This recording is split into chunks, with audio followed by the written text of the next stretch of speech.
네, 오늘이 5월 15일, 스승의 날입니다. 많은 분이 아시는 것처럼 스승의 날은 우리 민족의 가장 큰 스승이신 세종대왕의 탄생일에 맞춰져서 제정되었다고 합니다. 백성을 사랑하는 마음으로 한글을 창제하신 세종대왕의 그 마음이 오늘날 이 땅의 스승들에게도 이어지기를 바라는 염원의 마음이 담겨 있다고 합니다.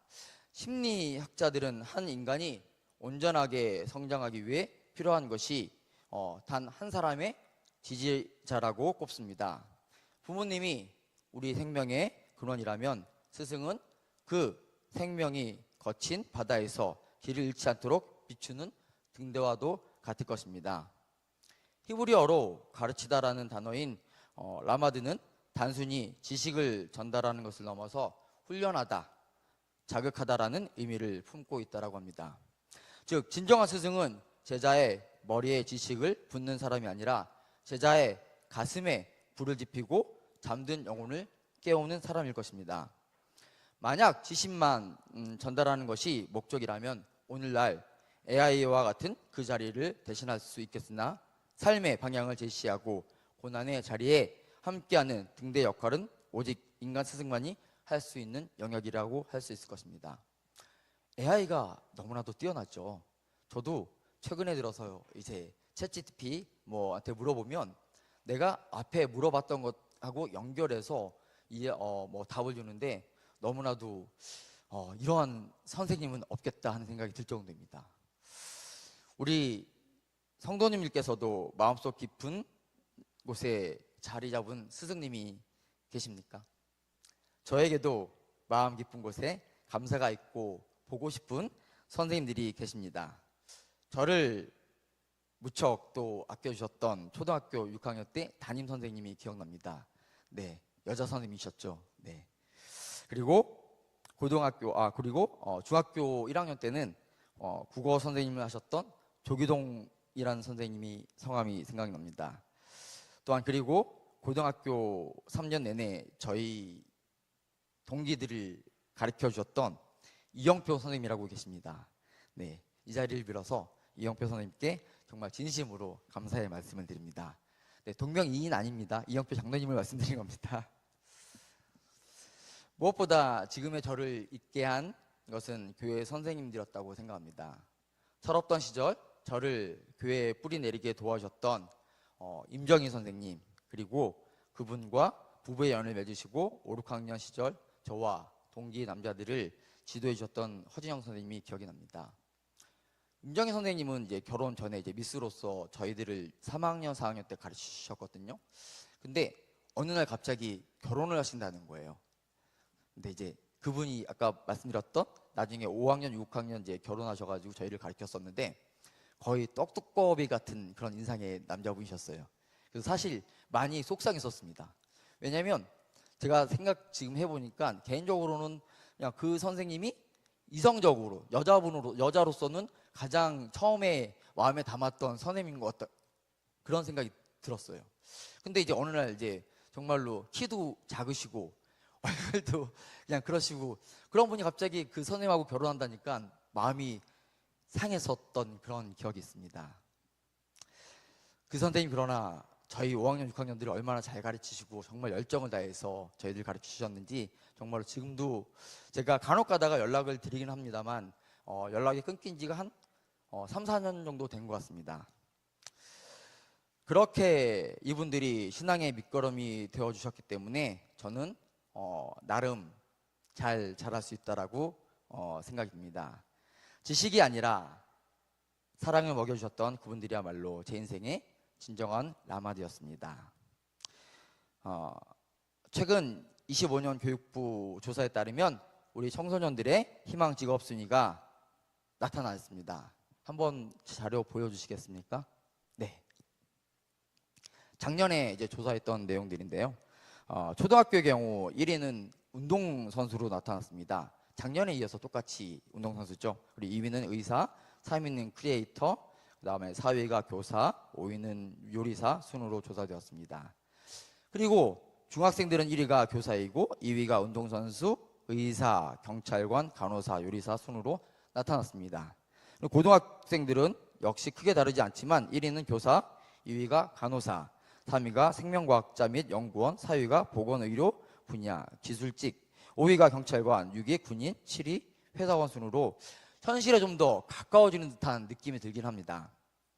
25년 희망 직업 주요 특징으로서 보면 성별에 좀 차이가 있었다라고 합니다. 여학생은 교사, 간호사 등 보건 교육 분야를, 그리고 남학생들은 운동선수, 군인, 경찰관 등을 선호하는 경향이 뚜렷이 나타났다라고 이야기합니다. 이 선택하는 기준을 물어보니까 50% 이상 되는 학생들이 내가 좋아하는 일. 그래도 학생들이 1위가 보통 보니까 좋아하는 직업을 선택했다는 거죠. 저학년들, 이제 초등학생들 같은 경우에는 운동선수, 그 다음에 중학생, 고등학생들도 선생님들을 가장 우선 직업 순위로 꼽았다라고 합니다. 그 다음에는 이제 보람 있는 일, 그리고 돈을 많이 벌 수 있는 일 등이 뒤를 이었다고 합니다. 아이들은 본능적으로 알고 있습니다. 부모님 다음으로 가장 많은 시간을 보내며 어른의 세계를 배우는 통로가 바로 선생님이라는 것을 알고 있다는 것이죠. 초등학생의 경우 학교에서 선생님과 보내는 시간이 부모님들과의 물리적 시간보다 압도적으로 많을 것 같습니다. 우리 부모님들은 자녀와 몇 시간 정도 보낼까요? 곰곰이 생각해봤습니다. 요즘 아이들이 집에 몇 시에 들어오죠?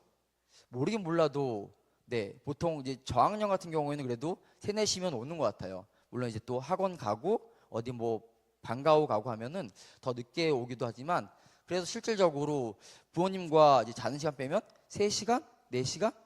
근데 고학년으로 올라가면 올라갈수록 더하죠.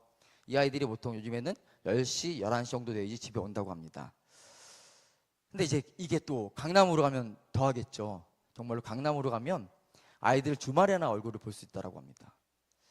그런데 이제 우리 친구들은 어떻죠? 이제 초등학생 같은 경우에는 지금도 담임 선생님 한 분이 맡고 계신 거죠. 중학교, 고등학교처럼 이제 교과별로 있는 것이 아니라, 그럴 경우에는 정말 하루 종일 있지 않습니까? 그렇다고 하면 교사가 갖는 영향력은 정말 아주 대단합니다. 막강하다고 할 수가 있습니다. 근데 우리는 여기서 주목해야 할 점이 하나 또 있습니다. 바로 교회 선생님들의 존재입니다. 그럼 우리 교회 아이들은 어떨까요? 아동부를 보면요, 아동부는 11시에 예배가 시작되니까 우리 아이들이 지금 그래도 대부분 일찍 오는 편이에요. 성가대 하는 친구들은 10시 40분 정도 오고요. 그렇지 않은 친구들은 10시 50분에서 11시 사이에 거의 다 대부분 오는 것 같습니다. 그리고 영어 예배까지 하면 1시 40분 정도에 마칩니다. 결국 아이들은 1시간에서 3시간 내외로 우리 선생님들을 만나고 갑니다. 하지만 이 시간 동안 우리 선생님들은 아이들과 소통하고 나누기 위해 많은 노력을 하고 계십니다. 학교 선생님들은 보통 1년 임기가 끝나면 헤어지죠. 저도 초등학교 6학년 때 선생님이 너무 보고 싶지만 연락이 닿지 않아 아쉬움이 크다고 말씀드렸습니다.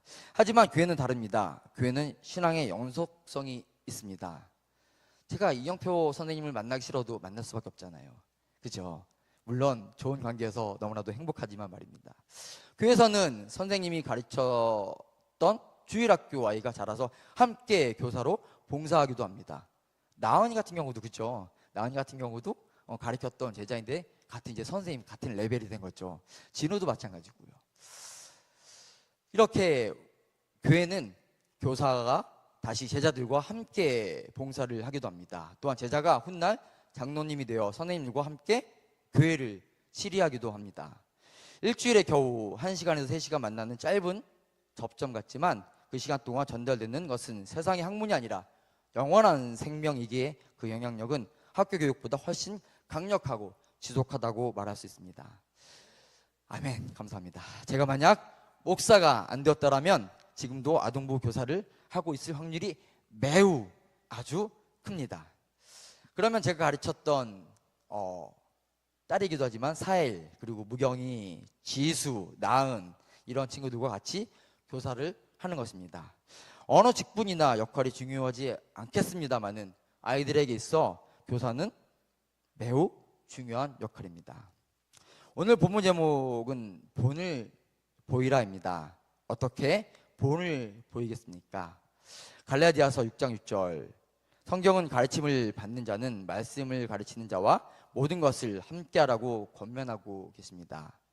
여기에서 모든 좋은 것은 단순히 물질적인 대접만을 의미하고 있지 않습니다. 가르침을 받는 자, 듣는 자, 곧 제자들은 스승이 전하는 진리의 가치를 귀하게 여기는 태도입니다. 그 태도의 일환으로 스승이 눈물로 뿌린 씨앗이 열매 맺을 수 있도록 제자가 삶으로 증명이 되는 것이 필요합니다. 스승의 가장 큰 기쁨은 무엇이겠습니까? 제자가 자신보다 더 훌륭한 신앙의 길을 걷는 것입니다. 아주 오랜만에 우리 현호도 나왔는데 현호가 그렇게 되기를 간절히 바랍니다. 현호의 아멘. 오늘 우리는 나를 위해 기도해 주신 주일학교 선생님, 방황하던 시절 손을 잡아준 멘토들의 수고를 기억하며 그분들의 가르침을 우리 삶의 열매로 보답해야 합니다. 사도 바울은 갈라디아 성도들에게 권면하고 있습니다. 가르침을 받는 자는 말씀을 가르치는 자와 모든 것을 함께하라. 이 말씀에는 세 가지 깊은 의미가 담겨 있다고 생각합니다. 첫째, 공감의 나눔입니다. 가르치는 자는 외롭습니다. 아이들의 영혼을 위해 기도하고 씨름하는 과정은 보이지 않는 영적 전쟁입니다. 모든 것을 함께하라는 것은 선생님의 수고를 알아주고 그 마음의 짐을 함께 나누라는 뜻도 있습니다. 둘째, 영적 유산의 공유입니다. 교회의 선생님은 지식 전달자가 결코 아닙니다. 인생의 표대 되신 예수 그리스도를 삶으로 보여주는 사람입니다. 선생님이 전하는 그 복음이라는 가장 좋은 것을 제자가 마음으로 받아낼 때 비로소 가르침은 완성될 것입니다. 셋째, 실질적 격려의 실천인 것입니다. 여기서 모든 좋은 것은 구체적인 위로와 격려를 포함하고 있습니다. 선생님 덕분에 제 아이가 변했어요. 이것처럼 좋은 답이 없습니다. 정말로 교사들이 부모님께서 이런 말씀해 주신다면 정말 선생님들은 너무나도 기쁠 것입니다. 또한 선생님 덕분에 제가 신앙의 뿌리를 내렸습니다. 제가 거듭 말씀드리지만 이영표 선생님께 말씀드리지 않습니까? 감사합니다. 이러한 따뜻한 말 한마디가 교사들에게 가장 좋은 것이 됩니다. 진정한 스승은 단순한 정보를 주는 AI가 할 수 없는 일을 하고 있습니다. 제자의 삶의 자리와 함께하며 어두운 길에 등불을 비춰주는 역할을 하는 것이 바로 선생님입니다. 우리 인생의 영원한 표대 되신 예수 그리스도를 기억하시길 바랍니다. 그분은 우리를 가르치기 위해 하늘 영광을 버리시고 우리의 삶의 자리로 내려오셨습니다. 그리고 우리에게 성령을 보내시어 지금도 우리를 가르치고 계신 것입니다. 오늘 우리의 마음에 깊이 자리 잡고 있는 그 선생님을 떠올려 보시기 바랍니다. 그리고 지금 우리 교회에서 이름도 빛도 없이 다음 세대를 위해 눈물을 흘리는 선생님들을 바라보시기 바랍니다. 그분들과 모든 좋은 것을 함께 나누는 오늘이 되기를 간절히 바랍니다. 선생님들의 격려 한마디가 성도님들의 선생님을 향한 격려 한마디가 또 다른 세종대왕을 만들고 또 다른 신앙의 거목을 키워낼 것입니다. 요한복음 13장 13절 15절 예수님의 섬김으로 가르치신 최고의 스승을 우리는 볼 수가 있습니다. 너희가 나를 선생이라 또는 주라 하니 너희 말이 옳도다. 내가 그러하다. 내가 주와 또는 선생이 되어 너희 발을 씻었으니 너희도 서로 발을 씻어주는 것이 옳으니라. 내가 너희에게 행한 것 같이 너희도 행하게 하여 분을 보였노라. 예수님의 교육법은 임마누엘 함께 하심이었습니다. 제자들과 함께 먹고 자고 걸으며 삶 전체로 진리를 보여주셨습니다. 말로만 가르치는 교사일 뿐만 아니라 삶으로 보여주는 자는 스승이 됩니다. 오늘날 우리 교회 공동체의 스승들도 이 예수님의 마음을 본받아야 할 것입니다. 제자의 허물을 탓하기 전에 그들의 아픈 발을 먼저 닦아주는 사랑, 그것이 사람을 변화시키는 유일한 힘입니다. 예수님은 스스로 내가 선생이라 또는 주라 하니 너희 말이 옳도다 라고 말씀하시며 자신의 권위를 인정하셨습니다. 그러나 그 권위를 행하시는 방식은 세상과 전혀 달랐습니다. 세상은 어떻죠? 내가 교수인데, 내가 스승인데 하면서 무엇인가 많이 바라시죠. 네. 그러나 우리 예수님은 전혀 그렇지 않으십니다. 첫째, 위가 아닌 아래에서 가르치셨습니다. 당시 스승이 제자의 발을 씻기는 것은 상상할 수 없는 일이었습니다. 하지만 예수님은 허리에 수건을 두르시고 제자들의 먼지 묻은 발을 하나하나 씻기셨습니다. 진정한 가르침은 높은 보좌 위에서 내려오는 명령이 아니라 제자의 낮은 자리에서 눈높이를 맞추는 겸손에서 시작됨을 보여주신 것입니다. 둘째, 말이 아닌 본으로 가르치셨습니다. 내가 너희에게 행한 것 같이 너희도 행하게 하려 하여 본을 보였노라. 예수님께서는 이론을 강의하신 것이 아니라 삶을 공유하셨습니다. 제자들의 가슴에 불을 지피기 위해 친히 땔감이 되셨습니다.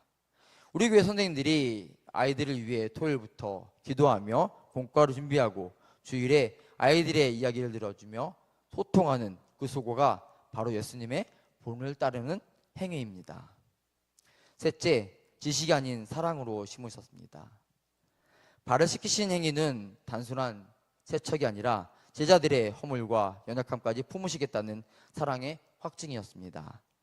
교회 선생님들이 학교 선생님들보다 더 큰 영향력을 끼치는 이유는 그들이 전하는 것이 세상의 정보가 아니라 영원한 생명과 사랑이기 때문입니다. 주님께서 이 땅에 오신 이유는 단 하나죠. 사랑입니다. 사랑. 친히 사랑을 우리들에게 전해주기 오셨잖아요. 근데 이제 간혹가다 저도 이제 이해할 수 없는 선생님들도 계시죠. 아이들을 훈육하기 위해서. 저도 돌아보면 20대 초중반에는 그랬던 것 같아요. 떠드는 아이 보이죠? 야, 너 이리 나와. 그럼 겁을 주기 시작합니다. 아이들이 쫄아서 나오죠. 그러면서 꼭 한두 명 울립니다. 그러면 이제 안 계시죠? 김신종 집사하고 이야기합니다. 야, 나 오늘 한 명 울렸어. 마치 이제 훈장을 단 듯한. 근데 거기에는 어떻게 보면 정말 사랑이 없었어요. 그냥 내가 교사가 되었으니 교사 무엇인가 보여주고 싶었던 것이죠. 근데 이제 정말로 이게 연륜이라고 하나요? 아니면 이제 나이가 들어감에 따라서 그런 게 보이더라고요. 아, 정말 귀한 아이인데, 정말로 집에서는 얼마나 귀한 자녀인데 함부로 그렇게 다룰 수가, 함부로 이렇게 대할 수가 있을까 하는 생각이 들더라고요. 근데 어쩔 때는 아이 한 명을 보면 눈물이 날 때도 있어요. 와, 저렇게 훌륭한 아이인데, 저렇게 자유분방한 아이인데.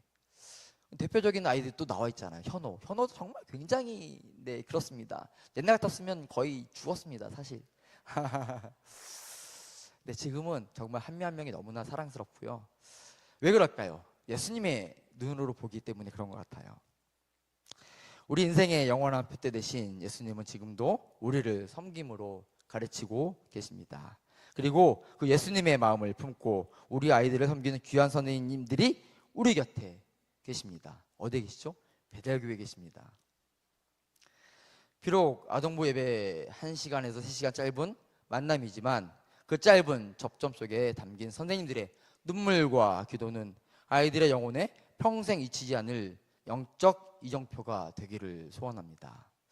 오늘 사도 바울이 갈라디아서 6장 6절에서 권면했듯이 가르침을 주는 자와 모든 좋은 것을 함께하는 공동체가 되기를 바랍니다. 이 시간 우리를 위해 무릎을 꿇으셨던 최고의 스승 예수님을 찬양하시기를 바랍니다. 또한 저의 신앙의 뿌리가 되어주셨던 임정희, 허진영 선생님처럼 지금 이 자리에 계신 선생님들이 누군가에게 인생의 등대가 되어주고 계심을 기억하며 감사하기를 바랍니다.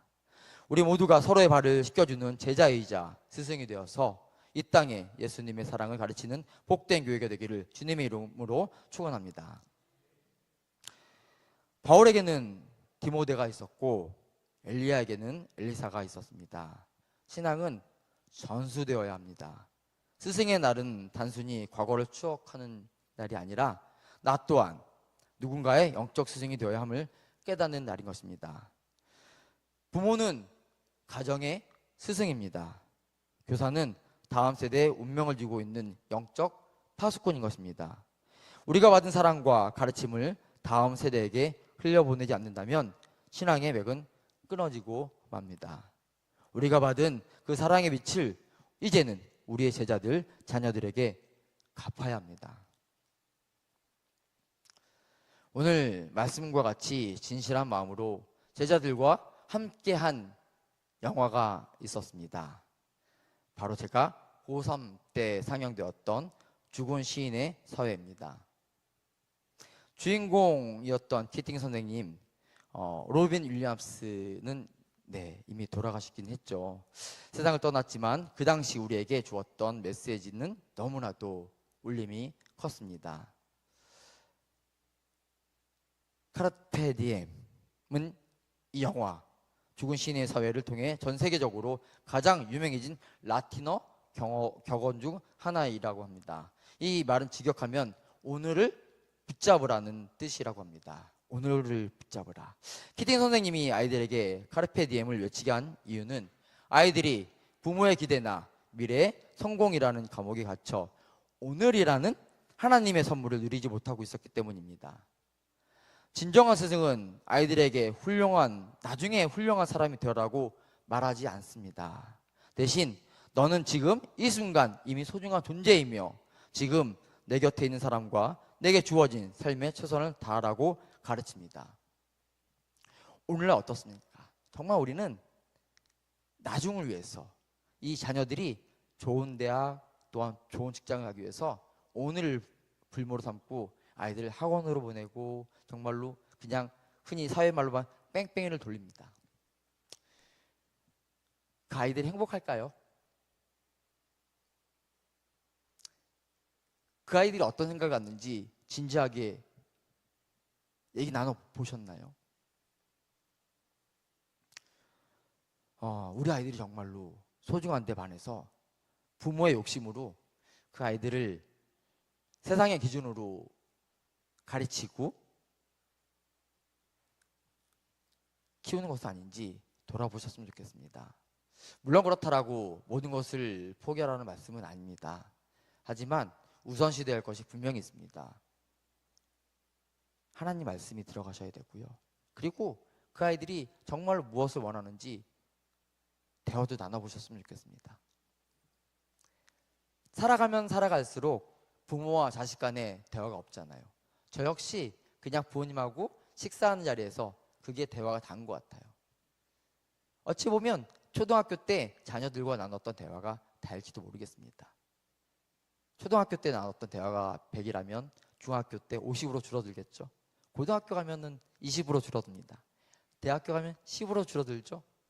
이제 자녀들이 장성해서 다 본인 갈 길로 가면 대화가 없어집니다.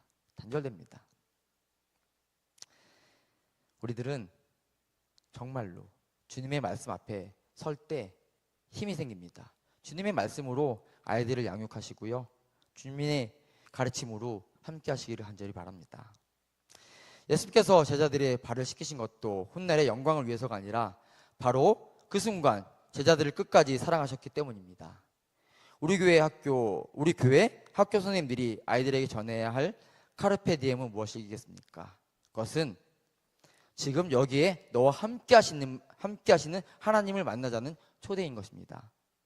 내일의 성공을 위해 오늘을 희생하는 아이들에게 오늘 너를 사랑하시는 주님의 품 안으로 행복하라고 말해주는 스승, 그것이 우리의 교사들의 사명입니다.